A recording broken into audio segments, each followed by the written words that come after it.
profesora favorita.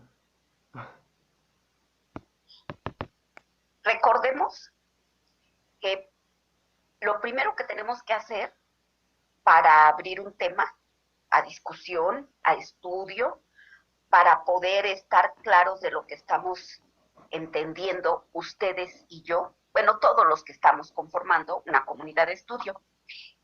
Lo primero que tenemos que hacer es ponernos de acuerdo en cuanto a la terminología, a los conceptos, qué entendemos por los conceptos más importantes.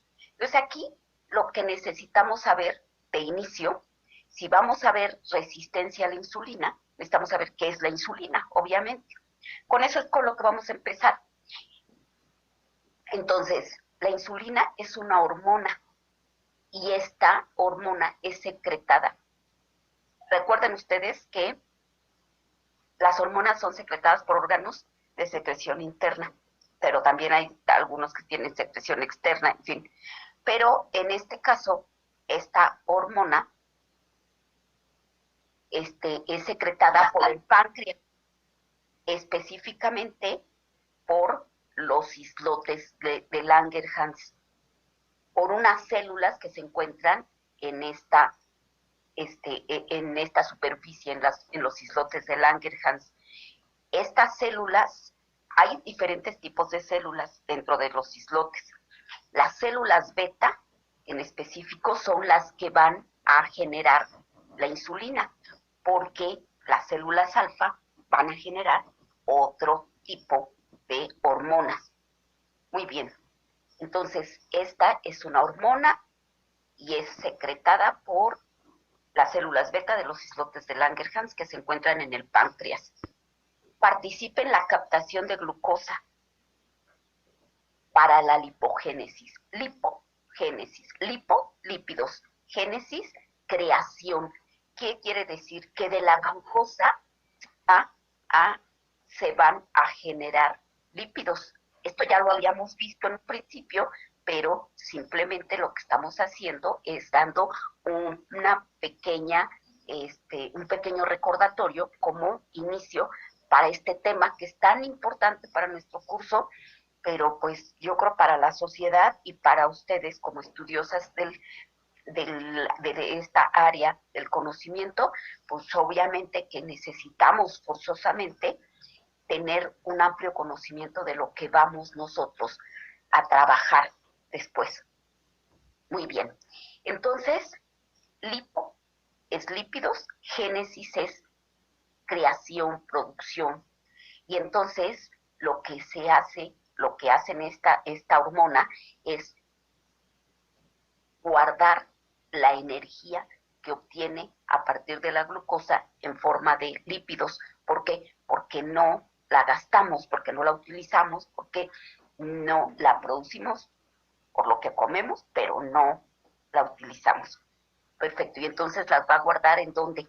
Pues obviamente que en el tejido adiposo. Muy bien. La glucogénesis, gluco de glucógeno, génesis. Entonces, son las dos maneras de guardar glucosa, tanto en forma de lípidos como en forma de glucógeno. Entonces, ¿dónde se va a almacenar ese glucógeno? En el hígado y en el tejido muscular. ¿Ven ustedes? Esta es una hormona anabólica. ¿Por qué? Porque forma, construye. ¿Me expliqué? Perfecto. ¿De dónde va a tomar esa glucosa? La hormona. Bueno, esto ya es un decir, no es que la vaya a tomar, es simplemente que va a participar en el proceso metabólico. Sin embargo, ¿cómo es que lo va a hacer? Pues obviamente de la sangre, pero esa sangre ya la llevó al hígado y entonces es ahí donde va a incidir de alguna manera. Y ahorita lo vamos a aclarar. Está compuesta por dos cadenas, es la insulina. Está compuesta por dos cadenas polipeptídicas, muchos péptidos, muchos aminoácidos, entonces muchos péptidos derivadas de una molécula única de mayor tamaño. Muy bien, la que sigue, por favor. Ahí está la imagen. de esta sería la proinsulina, esta es una sola molécula de gran tamaño que se va a dividir en dos. Ahí están marcadas de diferentes colores la que se va a dividir. Y polipéptidos, vean ustedes cuántos péptidos hay allí. Muy bien. La que sigue, por favor. El glucagón. ¿Qué es el glucagón? El glucagón es la otra hormona que ya les comentaba, que también se produce en el páncreas, pero en otras células que también están en los islotes de Langerhans, pero son otras células, las células alfa. Y las células alfa van a producir esta hormona que es antagonista. Lo antagónico es aquello que se opone a. Entonces, esta hormona es la opuesta a la insulina. Entonces, el glucagón es la hormona opuesta a la insulina. Muy bien. Tiene funciones, entonces, si es antagónica, tiene funciones catabólicas. ¿Por qué? Porque la insulina tiene funciones anabólicas. Entonces, al ser antagonistas, quiere decir que se equilibran en su acción metabólica. Su función, su funcionamiento, su funcionalidad, el papel que desempeñan, que desarrollan en mi cuerpo, en la fisiología, es antagónico, pero esto mantiene un equilibrio. Muy bien. Estas funciones catabólicas hidrolizan al glucógeno y al hidrolizar al glucógeno, entonces van a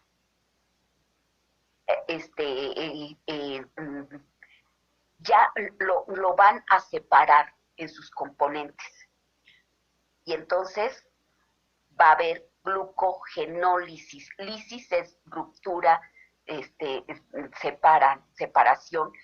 También hidrolizan a los lípidos y entonces van a generar lipólisis. ¿En qué van a separar a los lípidos? En 3 ácidos grasos y un glicerol. Son triglicéridos, 3 ácidos grasos y un glicerol. Entonces, eso es lo que se va a obtener. Y el glucógeno, ¿en qué lo van a separar?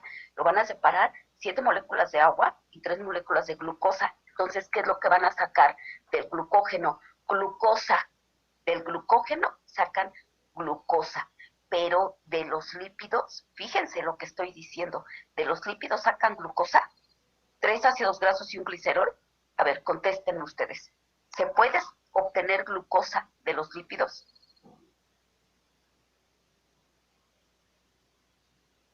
Los escucho. Alguien que diga si se puede obtener glucosa de los lípidos. No. Por supuesto que no. Estoy diciendo 3 ácidos grasos y un glicerol, esos son los triglicéridos. Obvio que no voy a poder obtener glucosa de los lípidos. Y entonces, ¿con qué voy a nutrir al sistema nervioso cuando dejo de consumir alimentos? ¿Ven ustedes? Esa ya no me la contesten. Ahí, esa se queda para el análisis, para la discusión, para profundizar en el tema. ¿Ven ustedes como si era importante ir paso a paso? Entonces, ¿hay alguna duda al respecto? ¿Algún comentario o algo que quieran agregar? ¿Sí están ahí? Sí. Sí, profesora. Ok. Sí, profesora.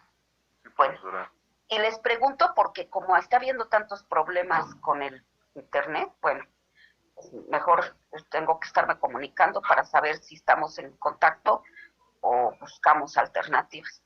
Muy bien. Entonces, los lípidos almacenados en el tejido adiposo. Entonces, a ver, Nicolás, en el tejido adiposo, ¿cómo es que se almacenan los lípidos? ¿Qué es lo que se almacena? La grasa. Por eso, pero ¿cómo le llamamos a eso? ¿En forma de qué?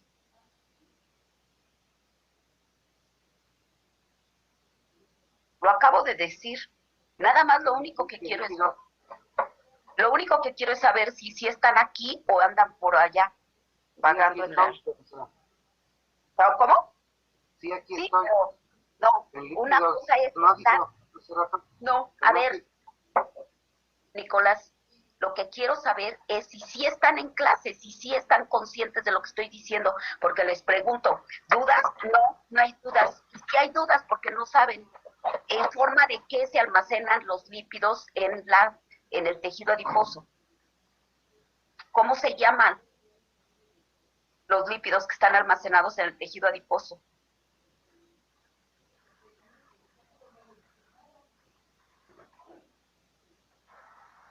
¿Alguien sabe?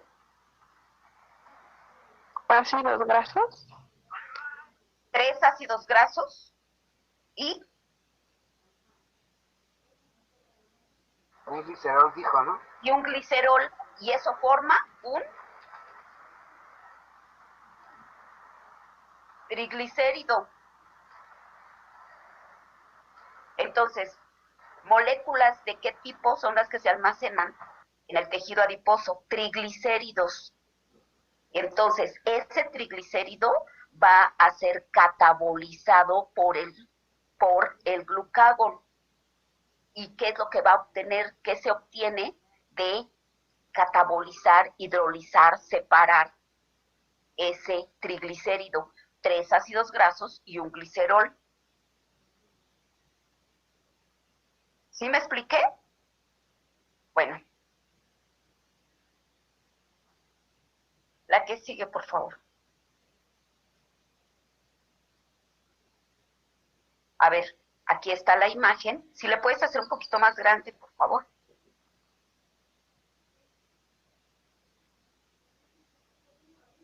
Ahí. Gracias. Entonces tenemos la imagen donde se ve la vesícula biliar, esa bolsita verde que está ahí. La vesícula biliar no va a producir la bilis, lo que hace es almacenar la bilis. Quien produce la bilis es el hígado. ¿Estamos? Para que ustedes tengan claro cómo se llevan a cabo los procesos dentro de mi cuerpo, o por lo menos un poquito más claros. Es imposible que en un curso veamos todo, pero sí que vayamos integrando conocimiento.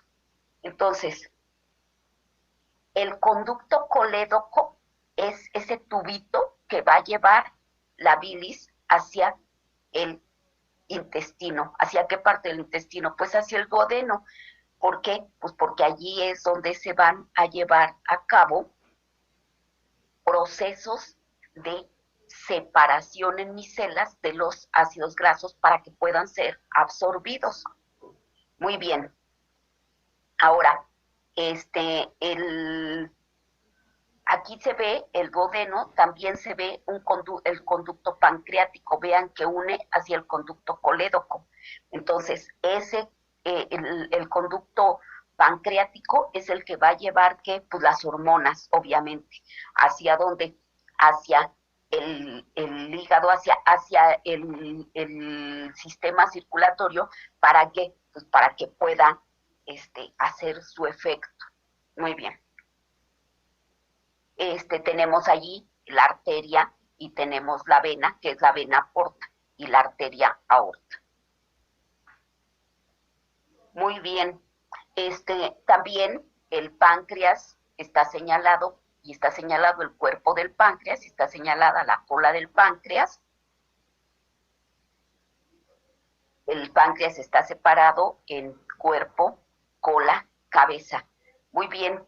En ese cuerpo, en esa cola del páncreas es donde se van a encontrar esos islotes de Langerhans, los islotes pancreáticos, y allí allí se va a secretar tanto las células beta como las células alfa, que producen las células beta, la insulina, las células alfa producen el glucagón. Muy bien, la que sigue, por favor. Esto solo es para poderlos situar. Estoy situando la función, el funcionamiento de mi organismo, lo estoy situando en un lugar específico. Muy bien. La insulina, vamos a hablar de la insulina en específico. La insulina promueve el transporte de glucosa y de aminoácidos. Estimula la síntesis de glucógeno de grasa y de proteína en sus órganos blancos. Vean ustedes, todo esto es para que vean la enorme importancia de la insulina. Muy bien. ¿Cuáles son los órganos blancos? Los órganos donde actúa la insulina haciendo este estímulo. A ver, entonces, la insulina estimula ¿qué órganos? Al hígado, al músculo esquelético y al tejido adiposo. Muy bien, 3 los órganos blancos. ¿Por qué se le llaman órganos blancos? Porque allí es donde va a ejercer su acción. ¿Qué acción? Acción anabólica. Es una acción anabólica dentro del metabolismo. Recuerden ustedes que cuando hablamos de metabolismo hablamos de anabolismo y de catabolismo, pues la insulina es una hormona anabólica, formadora. Muy bien. ¿De qué? De glucógeno, de grasa y de proteína. ¿Sí estamos? El glucógeno, ¿a partir de qué se forma? A partir de la glucosa. La grasa, ¿a partir de qué se forma? También de la glucosa. Y la proteína, ¿a partir de qué se forma? Pues de los aminoácidos que también ingerí en la dieta. Muy bien. Pero también la grasa, a partir de los ácidos grasos, estaban en la dieta, lo que comí. En el mecanismo de acción de la insulina, la tirosina sinasa, no es necesario que se aprendan los nombres tal cual, estos por lo menos, pero sí que sepan qué es lo que está sucediendo. Si no, pues van a seguir igualito que el semestre pasado, sin esta parte del conocimiento, me refiero. Entonces, en ese mecanismo de acción de la insulina, la tirosina sinasa, que es la proteína receptora y que se ubica en la membrana plasmática, entonces recuerden, la tirosina sinasa es una proteína y está en la membrana plasmática. ¿Cuál es la membrana plasmática? Pues lo que envuelve al plasma, lo que envuelve a la célula. ¿Ok? Muy bien. Entonces, al citoplasma, es el citoplasma el que está dentro de la célula. Entonces, la célula tiene citoplasma que la está conformando y está rodeada de líquido extracelular. Ahora, lo que aísla al citoplasma del líquido extracelular en la célula es la membrana plasmática. Y esa membrana plasmática es donde se va a encontrar, aparte de otras tantas sustancias, no es lo único, acuérdense ustedes que es una membrana lipopéptica, o sea que hay lípidos, hay péptidos también, pero estos son parte de esos péptidos. Esta proteína tirosina sinasa tiene una función específica, es receptora, recibe. La tirosina sinasa añade 2 grupos fosfato al aminoácido tirosina dentro de las proteínas. Esa va a ser su función. Ahorita vamos a ver cómo, la que sigue.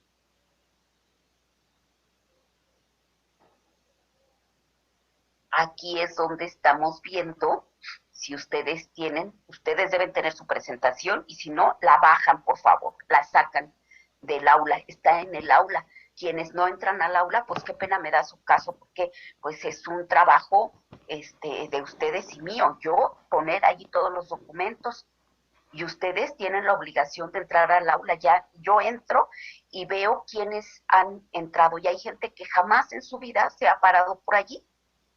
Yo no entiendo entonces cómo piensan que pueden certificar una materia si ni siquiera han tenido a bien revisar las presentaciones, los documentos, la información, todo lo que se deja allí para la consulta de ustedes. No entiendo la verdad cómo le van a hacer. Por eso es que luego hay tantos problemas en sus trabajos y que digo, no es posible porque tienen fallas de lo que vimos al principio del curso. Y eso, pues, francamente, pues así se van a pasar otro semestre y esta materia sigue allí volando. Bueno, entonces ahí está la separación, el citoplasma, el líquido extracelular y esos tubitos que están en medio con bolitas en las dos orillas son precisamente la membrana plasmática. Esa membrana plasmática va a tener la tirosina sinasa, que son los receptores, unos cositas que se encuentran recibiendo a quién, a la insulina. Y entonces van a recibir allí a la insulina y el receptor de insulina, es esa tirosina sinasa, consta de dos partes, la cadena polipeptídica beta en la membrana y una cadena alfa que contiene el sitio de unión de la insulina. Alfa es la de arriba, las tacitas, y los que están como resortitos son las beta. Muy bien, entonces, cuando las dos moléculas de insulina se unen al receptor, las dos partes del receptor se fosforilan. ¿Qué quiere decir que se fosforilan? Se unen y entonces van a, en este número 2, vamos a ver allí la fosforilación del receptor. Ahí están unidos los dos. Por lo tanto, lo que van a hacer es dar paso para que puedan entrar las moléculas de insulina. Fíjense, ¿a quién le dio paso la tirosina sinasa? A la insulina, para que entrara a la célula. Pero muy importante aquí que me dé cuenta, aquí, en todo este mecanismo, no está la glucosa todavía. ¿Nos damos cuenta de eso? Entonces, esto es detallar aún más, estamos detallando aún más estos procesos que ustedes tienen muy a la ligera. ¿Por qué? Porque lo que estamos haciendo es profundizar un tanto la verdadera acción de la insulina. La insulina entonces no es la que le da paso a la glucosa. Sin embargo, sin la insulina, sin la acción de la insulina, sin la función de la insulina, la glucosa no podría entrar. ¿A dónde? A la célula. ¿Para qué? Para obtener energía. ¿Por qué no podría entrar? Porque lo que entonces va a hacer la insulina es señalizar. Aquí dice, las dos partes del receptor se fosforilan una a la otra y luego viene la parte B, que es el segundo diagrama, y dice, esto incrementa mucho la actividad de la tirosina sinasa del receptor. Ahí está, ya está entrando. El receptor de tirosina sinasa, ya en la C, activado, fosforila diversas moléculas emisoras de señales que producen en cascada efectos en las células. Muy bien, esa cascada de efectos va a hacer que se capte la glucosa y que haya estas reacciones. Son reacciones anabólicas, o sea, son reacciones formadoras. ¿De qué? De ATPs. De ahí es de donde vamos nosotros a tener los ATPs. Muy bien, la que sigue, por favor. Aquí lo vamos a ver más claro en la siguiente imagen. Verán ustedes. Mucho más claro se ve en esta imagen. Vean, la insulina, allí ya está fosforilando. Ahora, al entrar, al captar ese receptor de insulina, a la insulina va a poder emitir señales. Acá abajo vemos moléculas emisoras de señales, activan. ¿Qué es lo que hace la insulina? Activar toda esa serie de reacciones. Esas moléculas emisoras de señales van a actuar en estas vesículas que están dentro de la célula, y esas vesículas en las que se encuentran los GLUT4, que son como 4 boquitas, por decirle de alguna manera, para que se vean allí, se van a translocar. Translocar quiere decir que se cambian de lugar. ¿A dónde se van a ir a poner? A la periferia. Se van a incrustar en la membrana celular. Y son esas boquitas, las GLUT4 translocadas, las que van a abrirse para que pueda entrar la glucosa. Ven que entonces no es tan sencillo y que la insulina lo que hace es generar una serie de reacciones. Entonces, ¿qué se necesita para que funcione la insulina?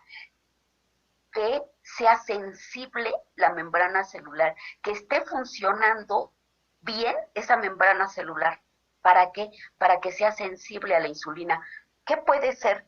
Puede ser que haya suficiente producción, que mi páncreas sí esté bien, o sea, que sí esté funcionando adecuadamente y que produzca suficiente insulina.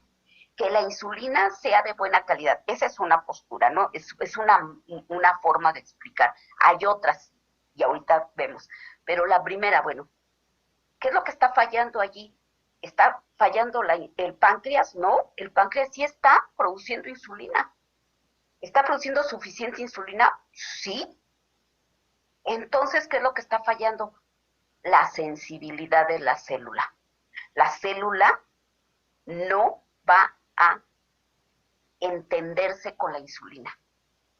Y por lo tanto, la insulina no va a poder generar esa serie de indicaciones para que puedan llevarse a cabo los procesos dentro de la célula. Entonces no va a haber translocación, no va a haber translocación y por lo tanto no va a haber entrada de glucosa, no va a haber entrada de glucosa. Entonces quiero que me digan lo que piensan ustedes antes de que yo lo diga. Esa insulina que se está produciendo, porque si hay glucosa, sí hay. O sea, si hay suficiente glucosa. ¿Por qué? ¿Por qué sé que sí hay glucosa? Pues porque hay suficiente insulina. Si no hubiera glucosa, el páncreas no produciría insulina. ¿Cuál es la señal por la que produce insulina el páncreas? La señal que la glucosa, la presencia de la glucosa. Entonces, ¿dónde va a estar esa insulina? En la sangre. ¿Dónde está la glucosa? En la sangre. ¿Esto es ya un problema patológico? Sí.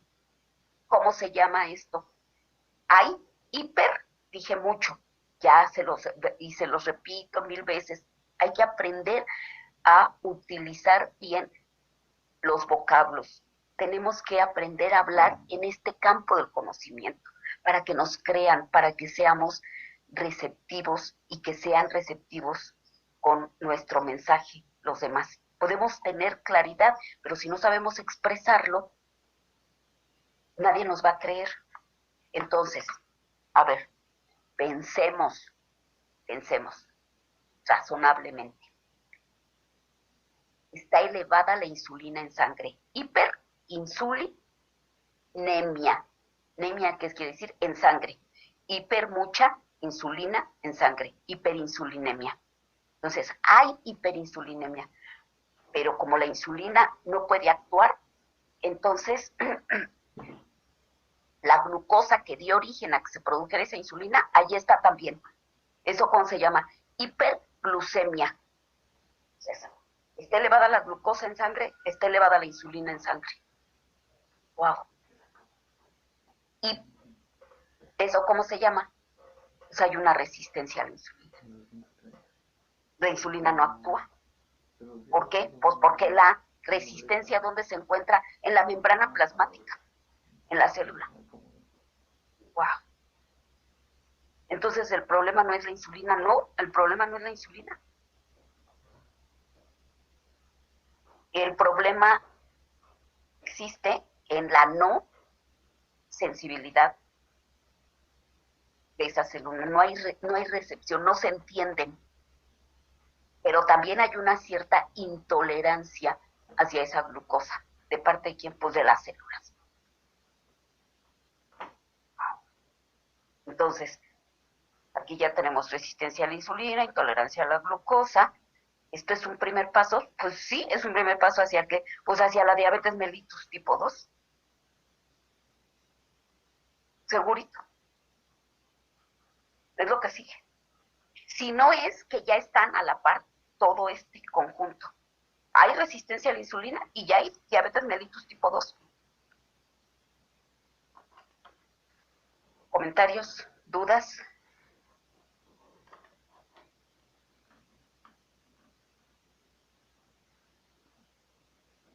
¿Están ahí? Todo bien, profesora. Sí, profe, aquí estamos. Sí, aquí estamos. ¿Se entendió? Sí. Si tienen dudas, díganme, por favor. Entonces, como ven, se está complicando este asunto. Sí, dime, Jade. Nada más me podría, lo de hipersulinemia, Ajá. no me quedó como muy claro. Bueno, es que se está cortando un poquito mi internet, no sé si también da eso. Todos, Sé que es mucha insulina en sangre. a ver, hiperinsulinemia. Hiper mucho. Todo lo que sea hiper es que es mucho. Ese es un prefijo, antes de, al inicio de qué, de la palabra. Prefijo. Este prefijo hiper es mucho. Insulina. Hemia, sangre.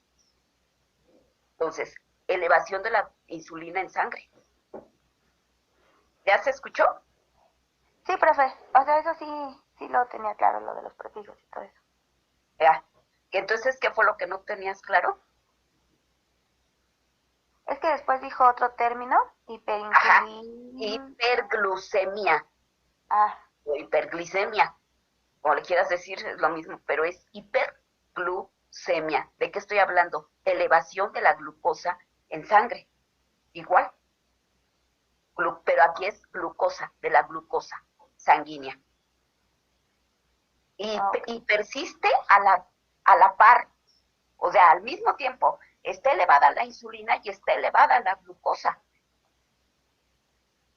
¿Sí? Son dos condiciones que se dan a la par, en un mismo tiempo, en un mismo momento del proceso, previo a que la gente, a veces la gente pasa así 10 años de su vida y no se da cuenta.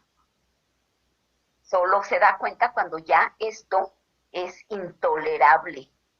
O sea, cuando ya tiene muchos problemas y que entonces pues ya tiene que ir al médico, le toman una muestra de glucosa y dicen, una muestra de sangre, perdón, y dicen 180 de glucosa en ayuno diabético. Entonces, ¿qué queremos nosotros? Anticiparnos a que eso suceda. Estos son determinantes para la resistencia a la insulina. Pues esto no son determinantes, o sea, lo que estoy haciendo ahorita es explicando cómo se da el proceso. ¿Cuáles son los determinantes? Ahorita eso sí lo vamos a ver. Ahorita lo vamos a ver. Ok, gracias, profe. Sí. ¿Alguien más tiene duda? Bueno, la que sigue, por favor.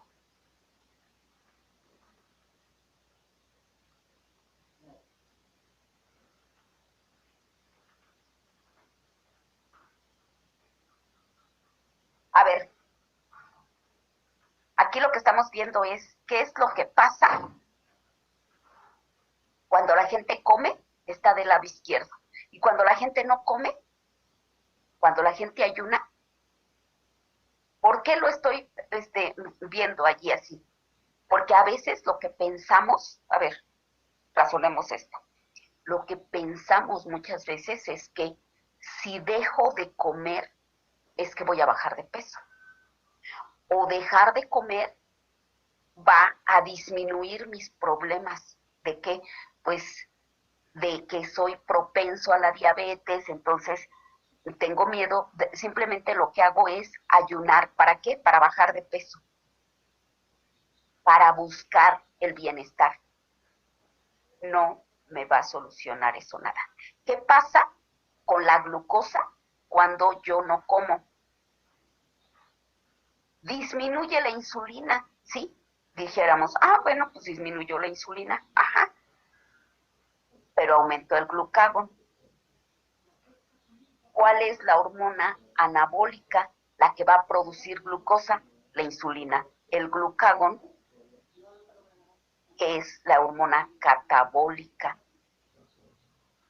¿Para qué va a estar aumentada el glucagón, que es una hormona catabólica? Pues porque mi cuerpo está buscando de dónde sacar la glucosa. Como no comí, la va a tener que buscar aquí, en mi propio cuerpo, en su propio cuerpo. Algunos textos mencionan que esto se llama autocanibalismo, me devoro a mí mismo. ¿De dónde va a sacar esa glucosa? Del glucagón. Por eso lo expliqué antes. El glucagón, del glucógeno, perdón. El glucagón es la hormona y va a hidrolizar al glucógeno. ¿Qué es el glucógeno, Nicolás?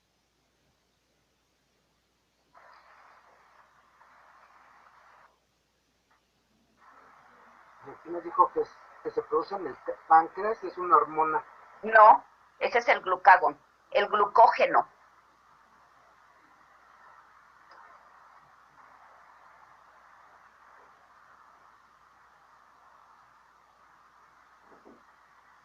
¿Quién sabe lo que es el glucógeno? Es el que reserva la energía. ¿Es el que reserva la energía? A ver, dijiste parte verdad y parte que no entiendo.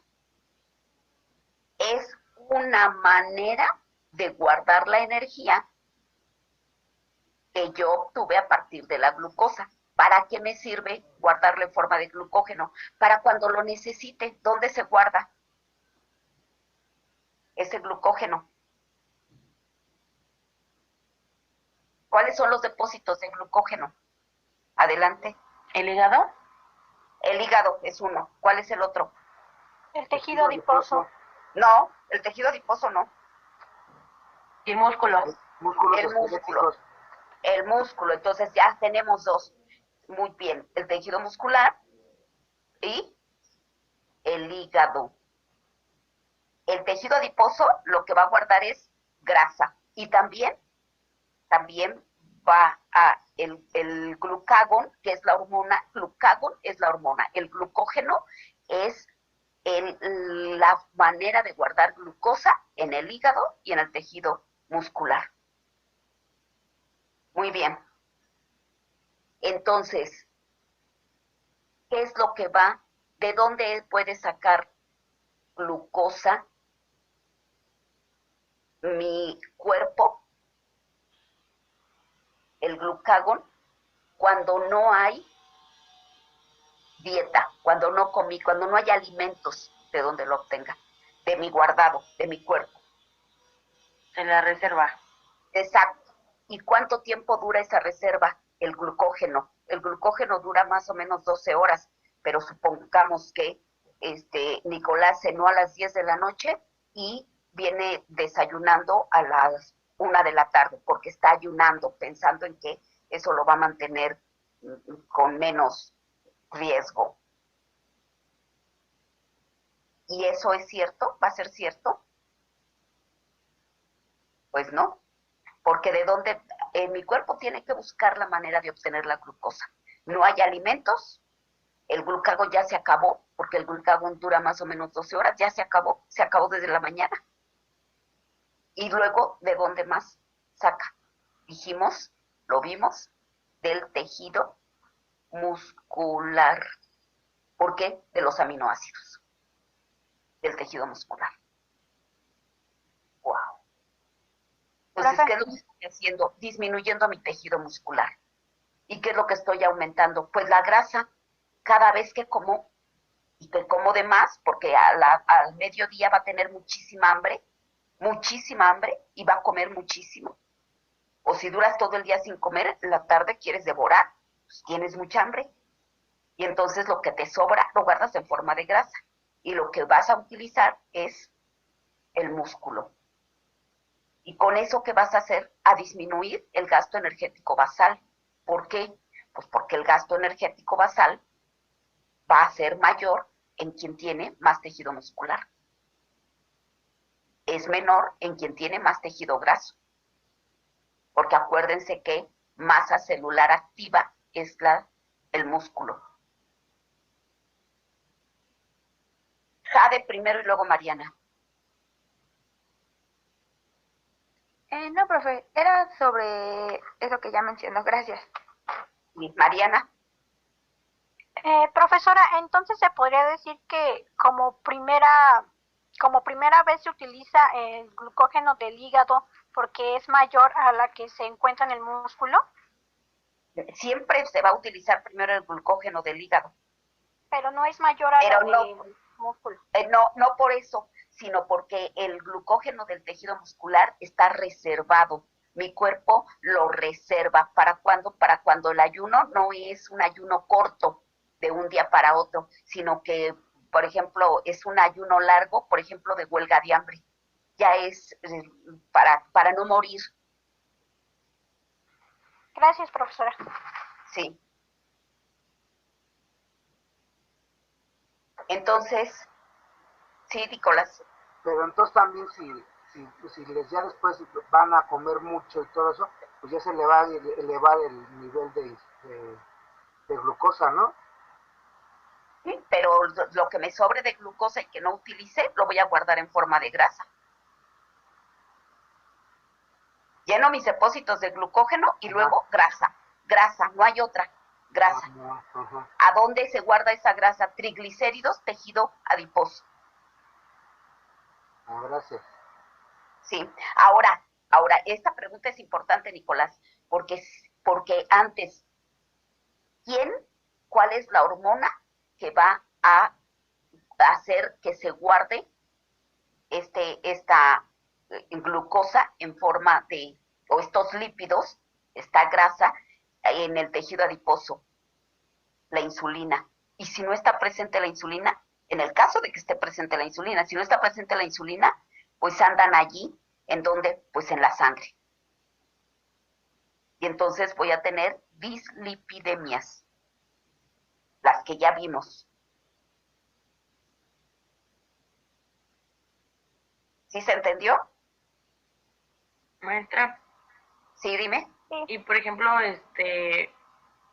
para mantener nuestro glucógeno y nuestra insulina en el nivel, ¿cómo le podemos hacer? Eso es lo que viene. Ahorita ya lo vamos a ver.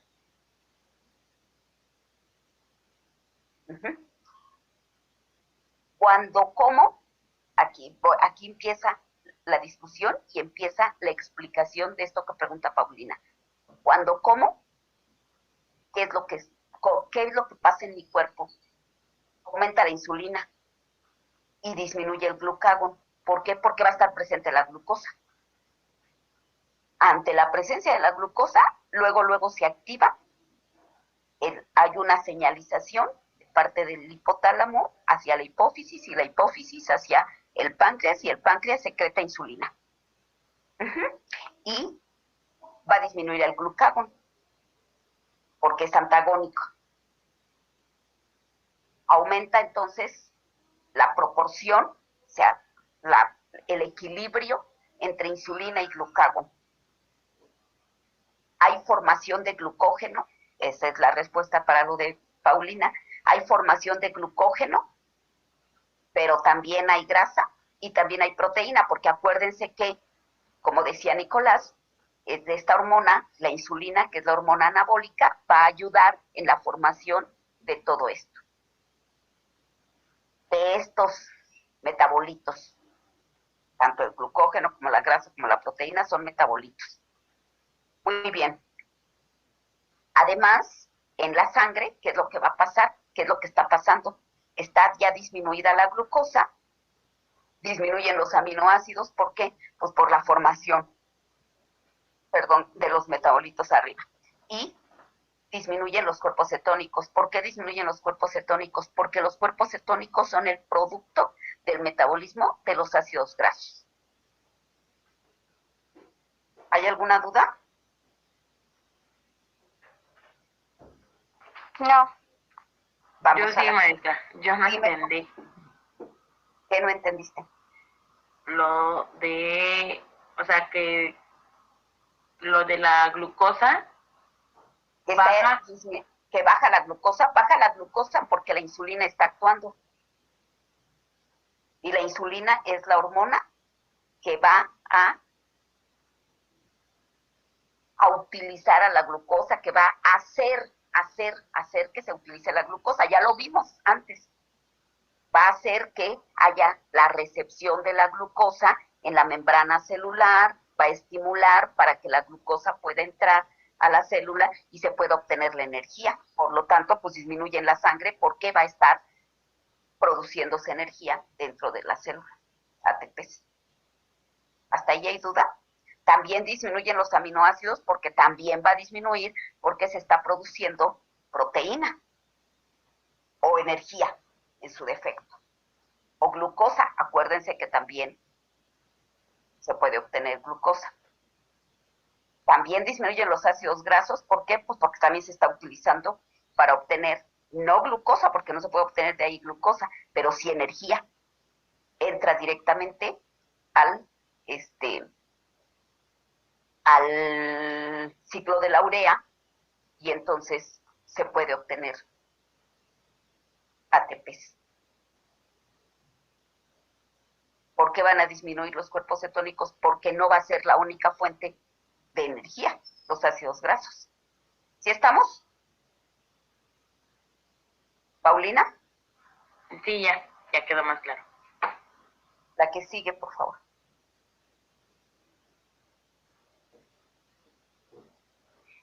No, esta es muy complicada.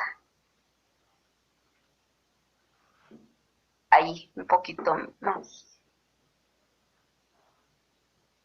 Ajá. No, es que esa, solamente que se usara completa la pantalla con la tacita esa, pero no se puede. Bueno, aquí está la explicación. El efecto producido por las hormonas va a depender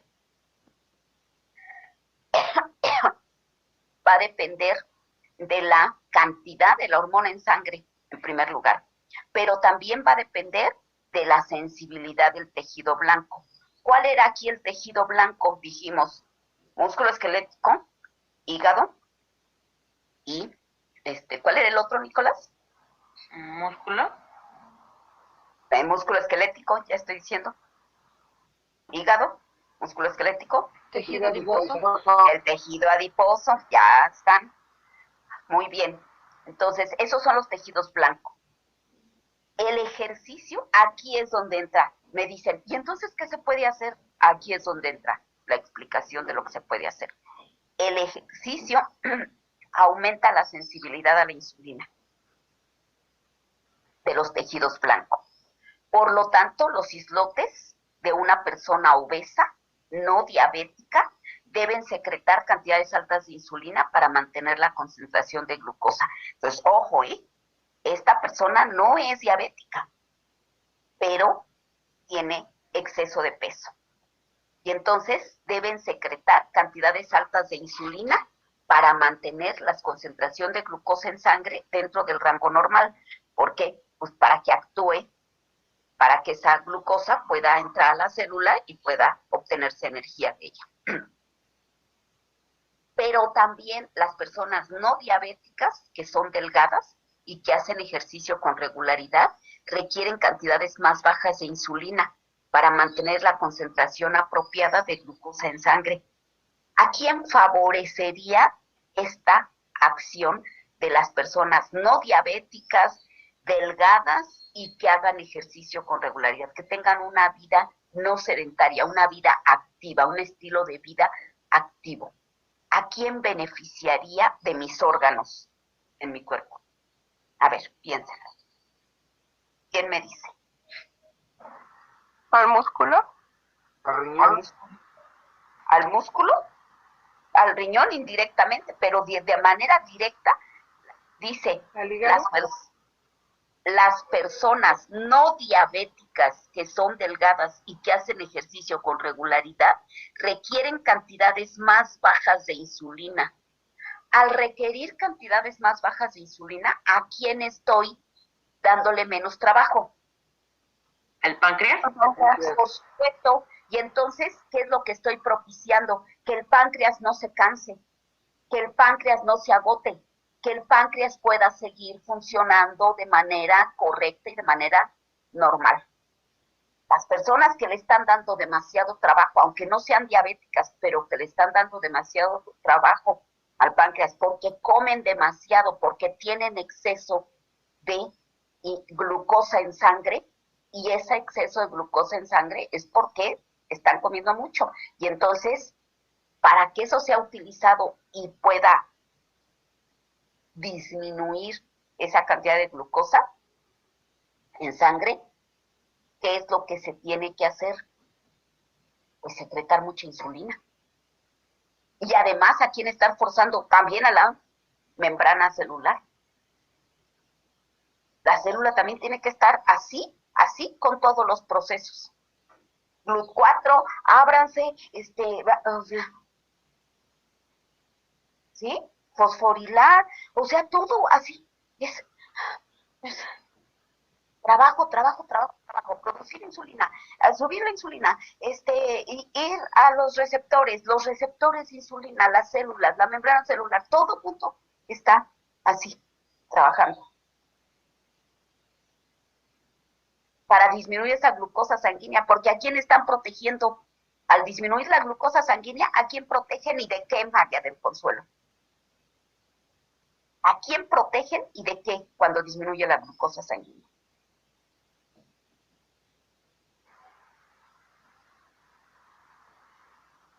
No. ¿Qué es lo que sucede cuando la glucosa está elevada? ¿Cómo se llama eso? Glucosa sanguínea elevada. ¿Hiperglucosemia? Hiperglucemia. ¿Pero qué propicia? ¿Qué propicia la hiperglucemia? Es un paso importante. ¿Para qué? La elevación de la glucosa en la sangre. ¿Y eso qué significa? Quien tiene elevación de la glucosa en la sangre, ¿qué tiene? Diabetes.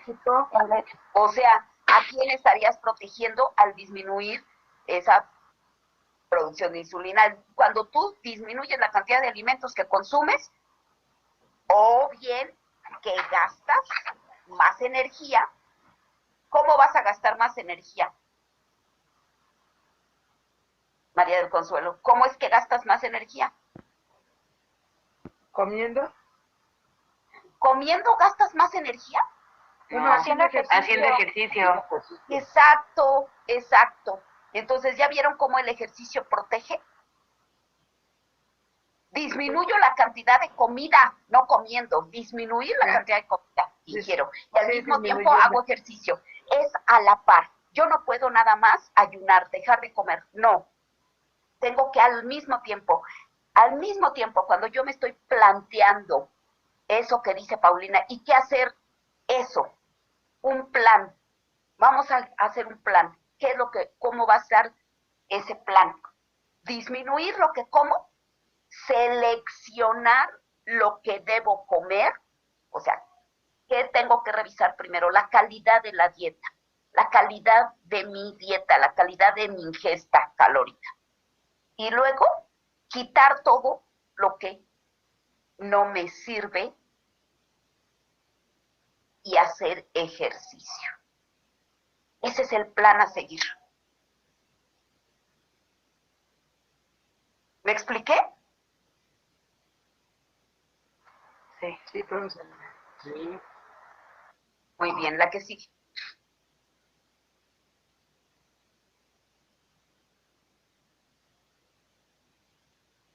Entonces, aquí ya vamos a explicar qué es la resistencia a la insulina.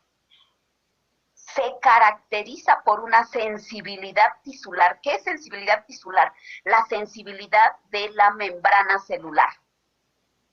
Sensibilidad. ¿Qué significa sensibilidad de la membrana tisular? Que la membrana celular se entienda con la insulina.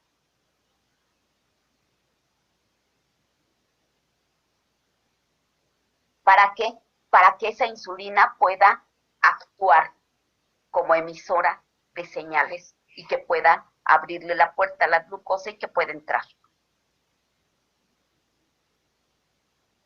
Cuando hay resistencia a la insulina, no, la célula no responde, no le importa, rompió relaciones con la insulina y la insulina se queda allí en la sangre haciendo berrinche. Y si está elevada la glucosa, porque la glucosa también está allí en la sangre, no le permitieron entrar. Entonces, ¿qué tengo elevado en sangre? La insulina y la glucosa. Hiperinsulinemia, hiperglucemia. Las dos cosas tengo elevadas en sangre. Y se siguen elevando y se pueden seguir elevando y elevando y elevando, y ahí hasta que truene, ¿qué? Mi sistema, o sea, mi cuerpo. Y dura mucho, sí, hasta eso que es resistente el cuerpo. Puede durar hasta 10 años, pero cuando se enferma, se enferma. Y entonces se daña el riñón, sí, Nicolás, se daña el riñón, se daña todo. ¿Por qué? Pues porque hasta el mismo vaso sanguíneo no puede ni siquiera pasar la sangre de tan pesada que está por tanta azúcar y por tanta insulina. No puede, se hace lento. Y la gente está cansada, pues sí, se cansa, se agota, porque come y tiene mucha hambre, pues sí.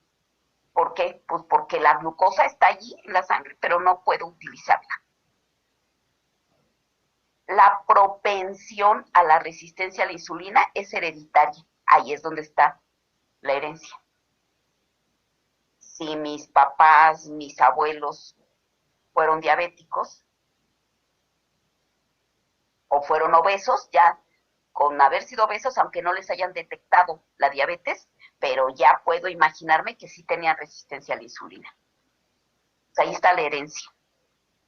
Aunque muchas veces no es diagnosticada porque no fue al médico, porque no le hicieron estudios, pero de que fue, por lo menos que padeció resistencia a la insulina, segurito, lo puedo jurar. Entonces, y es un rasgo multigen de ese que hablábamos de la obesidad, también es multigenético. Pero la obesidad aumenta la expresión de esta tendencia genética. O sea, todo se va aumentando. Particularmente la obesidad central o visceral. Por eso es que me importa tanto que ustedes se tomen la medida bien tomada la medida de la cintura. Y después que saquen su índice cintura-cadera. Muy bien, la resistencia a la insulina va a depender de concentraciones plasmáticas aumentadas de ácidos grasos libres. ¿Qué quiere decir eso? Que el citoplasma tiene demasiados ácidos grasos. Y en la sangre, aquí concentraciones plasmáticas es en sangre, el plasma de la sangre, la parte plasmática. En ese plasma, ¿qué voy a encontrar? Ácidos grasos. ¿Quién dijimos que tenía que juntar esos ácidos grasos con un glicerol para formar los triglicéridos y llevarlos a el hígado? Bueno, juntarlos, esto es anabólico, la insulina. Pero si hay una resistencia a la insulina, ¿cómo le vas a hacer? ¿Me explico? O sea, pues ahí van a estar libres. Y esos ácidos grasos libres que van a favorecer aterosclerosis. Entonces, este es un paso importante para padecer aterosclerosis. Y después, ¿qué sigue de la aterosclerosis? Que es la dislipidemia. Después sigue, puede ser infarto cardíaco, infarto al miocardio, puede ser infarto cerebral, o sea, accidente vascular cerebral, o sea, enfermedades cardiovasculares. Todas estas son enfermedades cardiovasculares. Ahora, esos ácidos grasos libres, ¿cómo pueden disminuirse ahí en sangre? Necesito acarreadores. ¿Hacia dónde los deben llevar? Hacia el hígado. ¿Cuáles son esos acarreadores? Recuerden ustedes que estos son lípidos y que los lípidos se precipitan porque el tejido sanguíneo, la sangre, es ¿qué?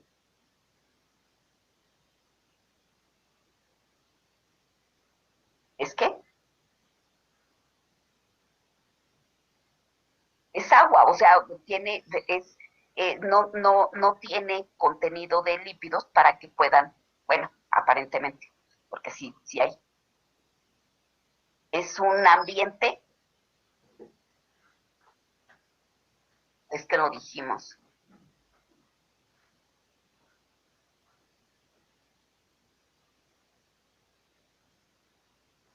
Acuoso. Y entonces, ese ambiente acuoso no va a poder hacer que los lípidos, es como el agua y el aceite, no se pueden mezclar. Pero ¿qué hay en la sangre que pueda unirse a esos ácidos grasos y llevarlos al hígado para que no estén allí estorbando y formando ateromas? Las HDL, las lipoproteínas, y hay lipoproteínas de alta densidad y de baja densidad. Recuerden ustedes que las de alta densidad son las HDL, las que llevan esos ácidos grasos hacia el hígado, pero las LDL son las que sacan el colesterol del hígado. Entonces, ¿cuáles las sacan, profe, perdón? Las LDL, las de baja densidad, y las VLDL, pero esas no las vamos a estudiar, ya sería demasiado peligroso. Entonces, eso también lo tenemos que tener claro, sí, por eso es que les pido a ustedes que me digan cómo deben estar los niveles de HDL y de LDL para proteger al individuo, para que no haya riesgo de enfermedades degenerativas. Elevadas más de 43 miligramos por decilitro de HDL y disminuidas las LDL. ¿Para qué? Para que no saquen tanto colesterol del hígado. No haya quien lo saque. Bueno.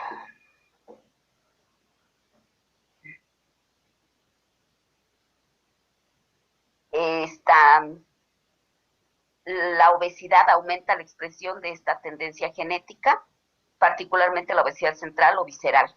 Muy bien. La resistencia a la insulina va a depender de concentraciones plasmáticas aumentadas de ácidos grasos libres.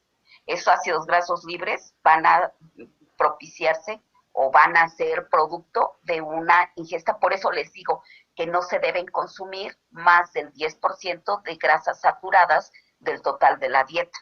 Y por eso no debo consumir, el consumo de grasas debe ser entre 20 y 30%, porque lo que debo consumir más son las monoinsaturadas y las poliinsaturadas.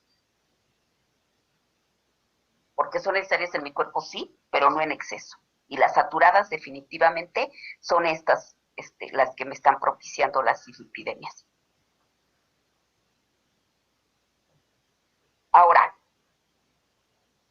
la resistencia a la insulina, en la diabetes mellitus 2, aumenta la glucosa en sangre mediante incremento de la secreción hepática de glucosa. Ya lo dijimos. ¿Por qué secreción hepática de glucosa? Porque no se puede utilizar la insulina no puede actuar para utilizar la de la dieta. Y decremento de la captación de glucosa hacia músculo esquelético. ¿Por qué? Porque está la poca sensibilidad de la célula para poder captar esa glucosa, al no dejar actuar a la insulina.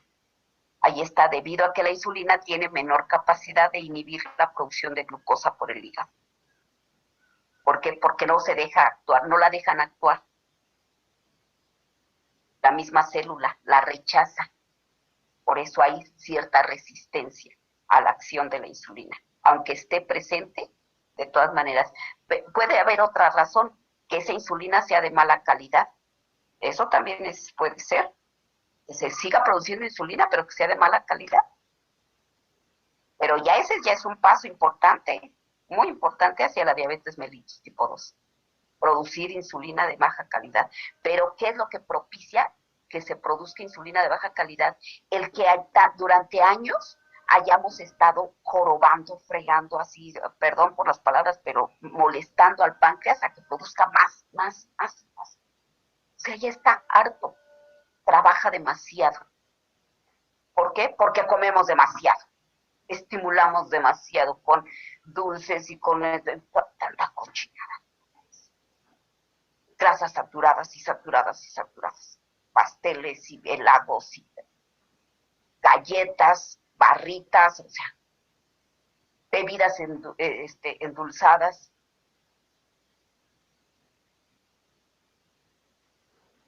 O sea que le debo disminuir a todo lo que son alimentos no recomendables. Exacto. Esa es la respuesta. Todos esos alimentos que no son recomendables, es por eso precisamente, porque son los que están propiciando que se dé todo este cuadro. Y que además me debo mover. Sí, exacto. ¿Que debo ser más activo? Sí. Y que a los niños los tengo que poner desde pequeños a que se muevan y a que no estén nada más jugando y viendo la televisión. Exacto. Y que entonces las familias deben salir a correr, a hacer, sí, exacto. Y los papás deben volver a jugar con los niños, sí, así es. Aunque se cansen, pues sí, aunque se cansen.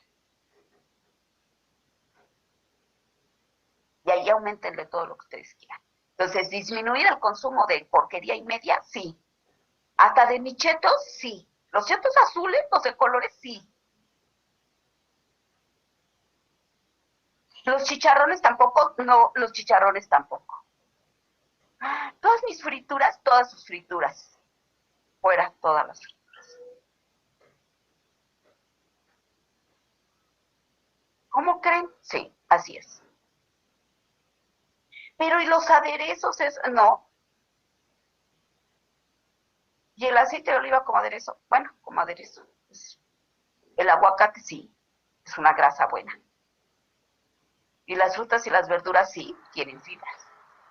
Y los frijoles sí, claro, los frijoles sí, las lentejas, las habas, sí. ¿Ven ustedes a dónde llegamos?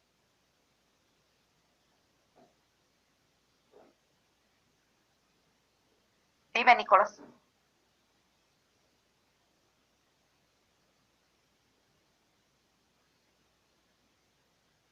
¿Qué pasó, Nicolás?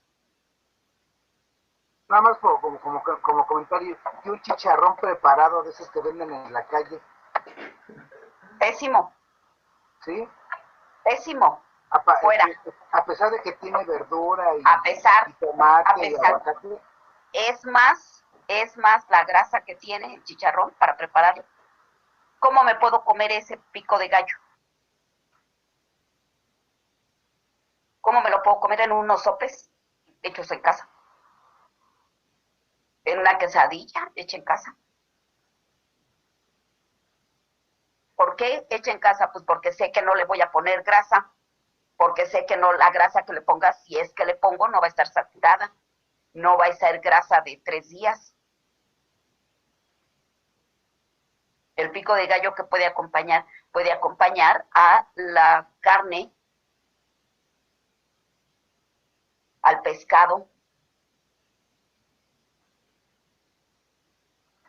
Muy bien. ¿Dudas? ¿Preguntas? Molletes, exacto, a los molletes también les puedo acompañar con ese jitomate, con todo lo que, la lechuga y eso.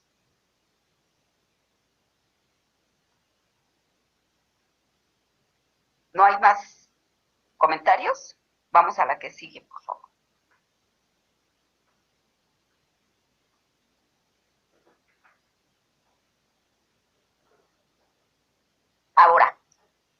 cuál es el efecto que produce el ejercicio en la diabetes mellitus tipo 2 e incluso en la resistencia a la insulina, previo a la diabetes, incluso, o a la intolerancia a la glucosa. Para todo sirve el ejercicio. Aumenta el gasto de calorías, ya lo dijimos, pues sí, porque necesito energía para hacer el ejercicio.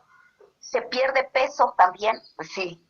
Disminuye el tamaño de los adipocitos, pues sí, porque de allí es de donde está sacando los triglicéridos para después hidrolizarlos, tres ácidos grasos, un glicerol, para poder obtener de allí la energía. Aumenta la sensibilidad a la insulina del tejido adiposo. Fíjense ustedes, entonces la insulina ya puede actuar en el tejido adiposo, ya puede hidrolizar ese tejido adiposo y ya puede obtener. ¿Ya ven? Así. Disminuye la resistencia a la insulina, claro. Mejora la sensibilidad de las fibras también del músculo esquelético, sí. ¿De cuáles son? De los órganos blancos. Ya que la concentración muscular aumenta la cantidad de transportadores GLUT4 a la membrana plasmática que se necesitan para la difusión facilitada de glucosa hacia el músculo esquelético. Entra la glucosa por fin, porque ya los GLUT4 sí pudieron traslocarse, sí pudieron colocarse en la membrana y sí pudieron abrir la puerta. ¡Wow! ¿Con el ejercicio? Sí, con el ejercicio. ¿Ven ustedes? Aumenta la capacidad de la insulina para estimular la captación y utilización de glucosa por el músculo esquelético. El ejercicio y los cambios en la dieta pueden mejorar la salud y el pronóstico de las personas con diabetes mellitus 2, sí, pero también pueden hacer más largo el camino o no llegar a la diabetes mellitus. Ya estamos con la resistencia a la insulina, no llegamos a la diabetes mellitus, porque frenamos, disminuimos el problema de la resistencia a la insulina. ¿Sí estamos claros de eso? ¿Por qué me interesa que ustedes comprendan esto? Porque le van a poner más empeño, más énfasis, más. Siempre el tener las cosas claras me propicia mejor el que yo pueda dar una mejor orientación alimentaria. Esto van ustedes a explicar todo esto a la gente con la que vayan a trabajar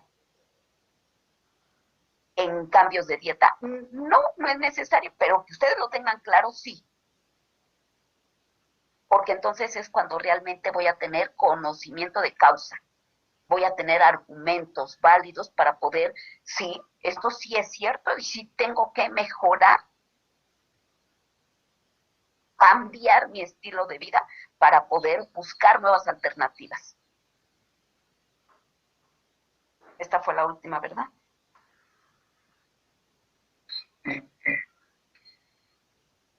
Sí, profesora. Entonces, vamos a un descanso. ¿Preguntas, comentarios? ¿No? Bueno, entonces vamos a un descanso y dentro de 15 minutos, o sea, a las 10:05, nos vemos aquí. ¿Sí? Profesora, ¿puedo hacer la otra presentación? Pero vean ustedes la diferencia, porque esto precisamente es promoción de la salud en el modelo estilos de vida. ¿Por qué? Porque a quien se debe hacer cambiar, a quien se le debe es a la persona, al individuo. No, aquí no se habla de las empresas, de los productos, del daño, no, se habla de el consumo. Tú eliges para que ustedes lo vayan viendo. Yo solo les pongo ahí las cosas y uno tiene que ir construyendo. Nos falta, sí, obviamente, esto es una parte. Nos falta, el próximo semestre en sexto tienen Salud Pública 3 y van a tener otros elementos de juicio con el que van a poder hacer estos cambios. Pero yo estoy hablando del modelo estilos de vida porque es la norma oficial mexicana hasta ahorita. ¿Sí estamos? Muy bien. Ya habiendo dicho qué es lo que vamos a ver, esto es lo que se les presenta a los trabajadores.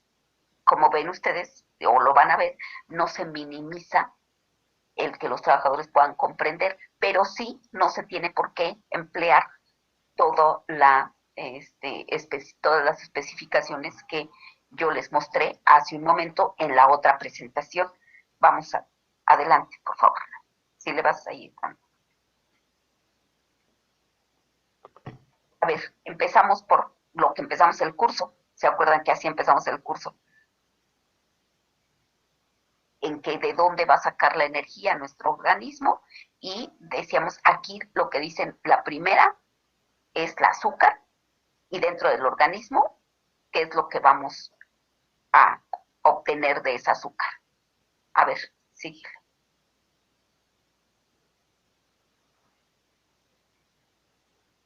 La glucosa.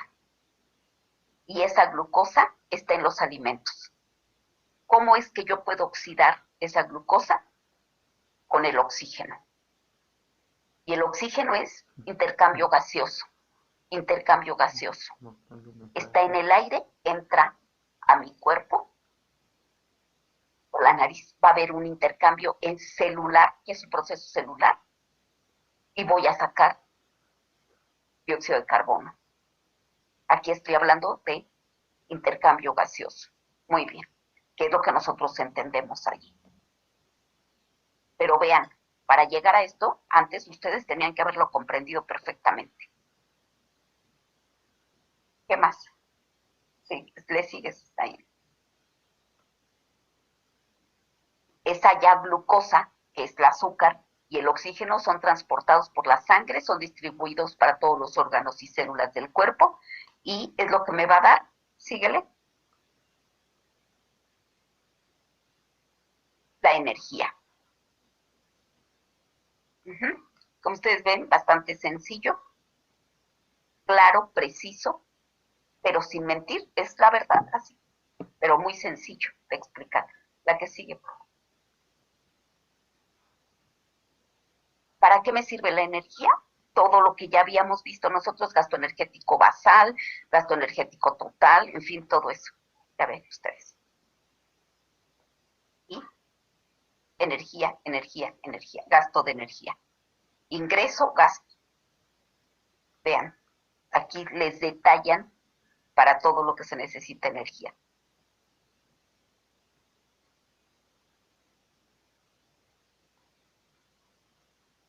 Entonces, ¿qué es lo que tenemos que hacer? Que el azúcar, o sea, la glucosa, pase a la célula. Y entonces aquí, a la insulina, la idea que ustedes tenían de que la insulina es un transportador, pues aquí la hacen patente. Ya vimos que la insulina no es el transportador, que la insulina es una hormona señalizadora, pero aparte con otras funciones, anabólicas todas, pero señalizadora. En este sentido, hace una señalización para que sea algunos otros metabolitos dentro de la célula los que reaccionen y los que permitan la entrada de la glucosa. Muy bien. Vean aquí incluso la imagen de la insulina como un camión transportador de glucosa. ¿Qué sigue, por favor? Y entonces, ese camión transportador de glucosa la puede meter a la célula, y dentro de la célula, en presencia del oxígeno, es que se puede obtener esa energía. La que sigue, por favor.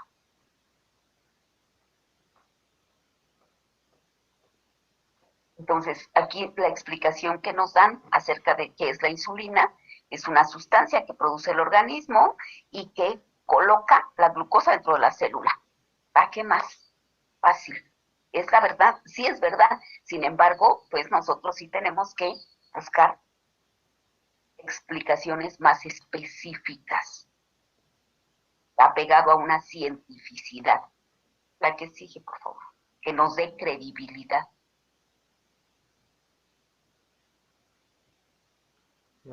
Te saco. Me dice que decía ahí que estaba agotando la energía.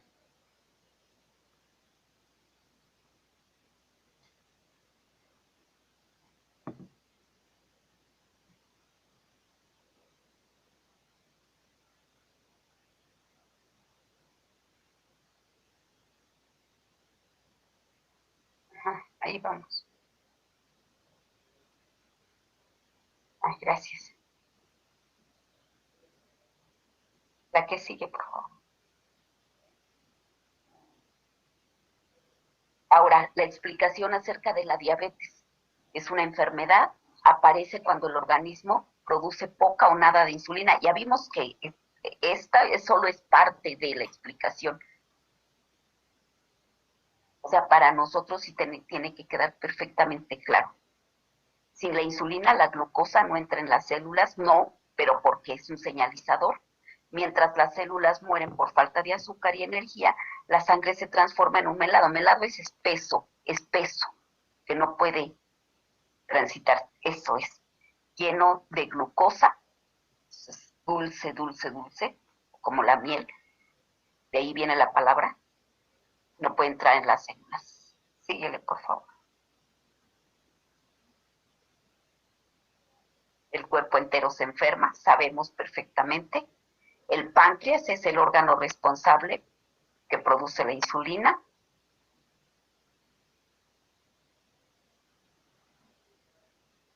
La cantidad de insulina va a depender de la cantidad de azúcar que se consume, pero no solamente de azúcar, como ven ustedes, no solamente de azúcar. Nosotros ya sabemos que también los ácidos grasos van a participar en esto. Cuanto más azúcar la gente consume, el páncreas tiene que trabajar mucho más. Eso sí es cierto. Eso sí es cierto. Síguele, por favor. Todo lo que como dentro de mi cuerpo, y aquí están manifiestos todos los hidratos de carbono simples y algunos complejos, ya vimos, pero todos los simples. Así, ya les había Dios explicado esto. La que sigue. ¿Qué es lo que proponen? Hacer ejercicio.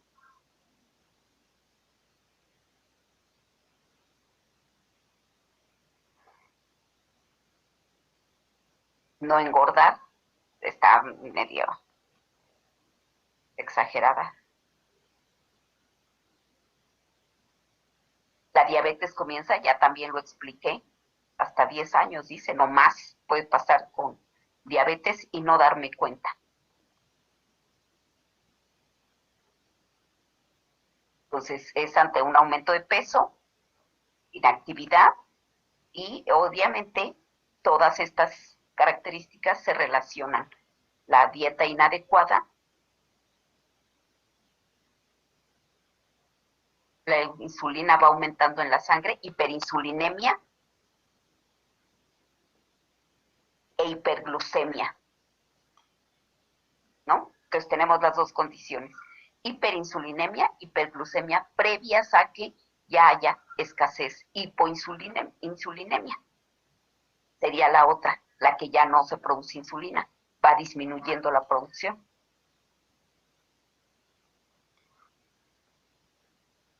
La diabetes ha estado acechando por años, pues sí, así es, ni más ni menos. Dicho de una manera muy simple, muy sencilla, ni más ni menos. Con un poco de exageraciones, pero es cierto. O sea, no podemos tapar el sol con un dedo, ni negarlo. La que sigue, por favor. Medirse. Aquí está señalando la necesidad de conocer nuestra circunferencia de cintura, o sea, la grasa acumulada en la parte superior del cuerpo, que es la más peligrosa. Sí. ¿Cómo evitarla? Haciendo ejercicio y modificando la dieta. Síguele para que nos dé tiempo de ver. Los alimentos industrializados, como ustedes ven. Ahí ya estaba, profesora. Sí, exacto. Entonces, es muy sencilla la manera de entender esto. Aquí hay dos presentaciones, representan lo mismo, pero una con una mayor complejidad y la otra con más sencillez, pero dice lo que es lo que es esencial. Y es desde la promoción de la salud, no es atención al riesgo, todavía no. Es simplemente promoción de la salud y prevención, eso sí, de la enfermedad. Muy bien. La de síndrome metabólico, por favor, para que cerremos. Sí, voy.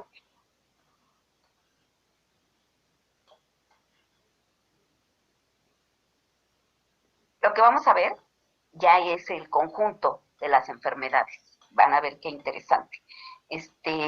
Esta presentación la encontré hace algunos años. A lo mejor hay cosas que son un poco obsoletas, pero pues las vamos a pasar de largo, porque la presentación está bien. Es de la Secretaría de Salud del Estado de México, okay, pero está bien hecha, dice verdades, no dice mentiras, lo que sí tiene cosas que ya no son claras en el momento que estamos viviendo. Claras me refiero a que ya han cambiado los criterios.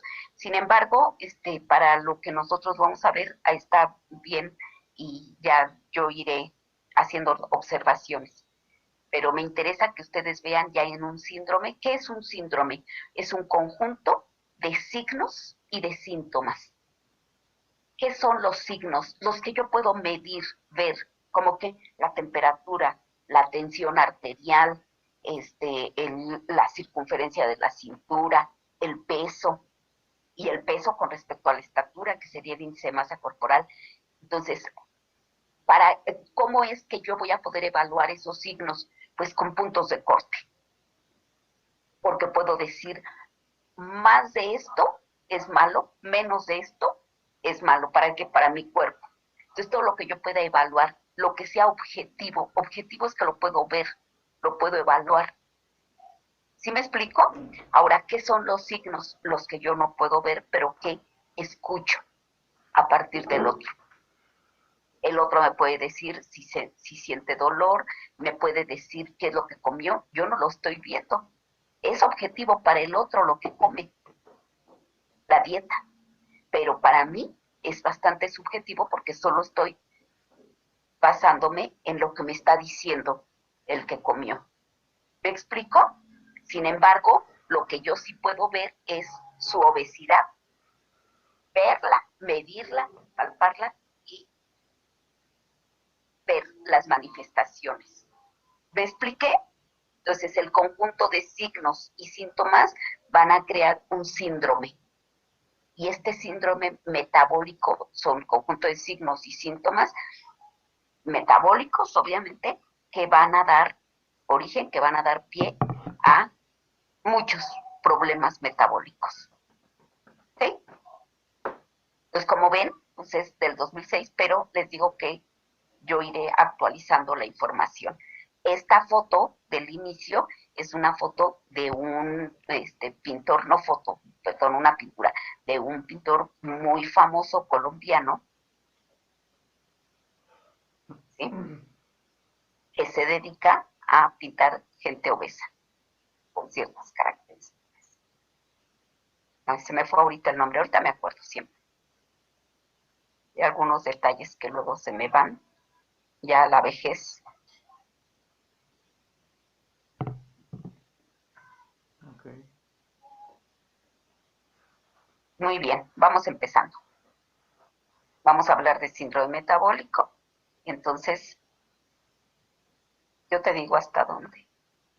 Sígueme. Aquí. No, no. ¿En dónde están las? No, más arriba. Antes. Allí. Ahí. Pirámides de edad. Aquí. Esta es una descripción demográfica. ¿Qué describe? Describe, en primer lugar, población. ¿Qué describe de la población? Por eso es demográfica. ¿Qué describe de la población? La edad poblacional, la cantidad de individuos, pero sobre todo, si estos son hombres o si son mujeres, el sexo. ¿Sí me explico? Y entonces aquí podremos ver que en diferentes momentos de la historia. Y entonces podemos ver que en 1930, vean ustedes, ¿qué podemos describir? Pues que la esperanza de vida llegaba hasta más o menos los 80 años, pero que eran muy pocos los que llegaban allí. En realidad, donde había más gente acumulada era en los jóvenes y en los niños, y la gente moría a temprana edad, ¿sí? Y esto fue en los 30. ¿Qué pasó después, en 1970? En 1970 vean ustedes cómo disminuye en mucho la gente entre 20 y 30 años, que son los que eran más en 1930. Se dice, bueno, seguramente porque vino una época de muy difícil. Sin embargo, vean ustedes cómo, y además, en esa época, desde los 30 hasta los 70, morían muchos niños, nacían niños, pero morían muchos de los que nacían. Entonces, familias que tenían 10 hijos, en muchas de las familias, solo terminaban vivos 2 o 3. Entonces, pero además, la esperanza de vida en los 70 era muy semejante a la de los 30. Sin embargo, nacían más niños y permanecían vivos, podían seguir creciendo, pero se ve mayor uniformidad y muy semejante los hombres y las mujeres, aunque un poco más hombres que mujeres. ¿Qué pasa después en el 2000? Va cambiando esto y entonces son muchos más los niños que nacen, pero muchos más los que se mantienen vivos. ¿Para qué me sirve estudiar esto? Planear qué políticas públicas y programas de atención. Programas de atención en políticas públicas de qué? Pues no solamente de salud, también educación, de todos los servicios que se tiene que dotar a la población. Esto es muy importante para los gobiernos. ¿Por qué? Pues porque los gobiernos a partir de esto pueden ver cuáles van a ser las necesidades, pueden ver e incluso tener imágenes prospectivas de cuál va a ser el futuro, como esta de 2050. Vean ustedes qué es lo que manifiesta la de 2050. La de 2050 lo que manifiesta es que habrá más mujeres que hombres. O sea, aumenta el poder femenino y pues se ve que aquí estaban en lo cierto. Pero además aumenta la esperanza de vida. Ya llegaron a los 100 años y más personas de las que estaban antes. Pero ¿dónde se va a dar el mayor porcentaje? En los ancianos. Desde los 55 hasta los 70 años va a haber más población. Entonces, ¿a quién hay que darle atención? A la gente mayor. Pero vean, cuando se creó la Universidad Autónoma de la Ciudad de México, que fue en el año 2001, vean ustedes en qué se estaba pensando. Y en ese año 2000, ¿cuál fue la propuesta de Fox? Les voy a poner 2 propuestas del gobierno en cuanto a educación. La propuesta de Fox, y había más hombres que mujeres, si ustedes se dan cuenta. Pero, ¿cuál fue la propuesta de Fox? La educación preescolar obligatoria. Y se hizo ley. Entonces fue cuando la educación preescolar se hizo obligatoria. ¿En base a qué? A que había más niños en educación preescolar. Y entonces iba a haber espacio. ¿A quienes se les empezó a dar permisos para abrir guarderías, estancias infantiles? A personas con dinero que no tenían otra cosa que hacer. ¿Qué era lo que se pedía? Un curso, un diplomado. Y les digo, porque yo en la Ibero di la parte de nutrición del diplomado al que acudieron personas, esposas de políticos con mucho dinero y que no sabían en qué invertir. Y se los digo con conocimiento de causa. ¿Por qué? Porque yo di ese curso y me pagaron y muy bien, porque la Ibero paga muy bien. Entonces me pagaron y muy bien por dar ese curso en la Universidad Iberoamericana. La parte de nutrición, porque el curso era un curso amplio, con muchos más módulos. Pero la gente que iba era gente de muchísimo dinero, pero lo que necesitaban era ese papel para poder que les liberaran el espacio. ¿De dónde surge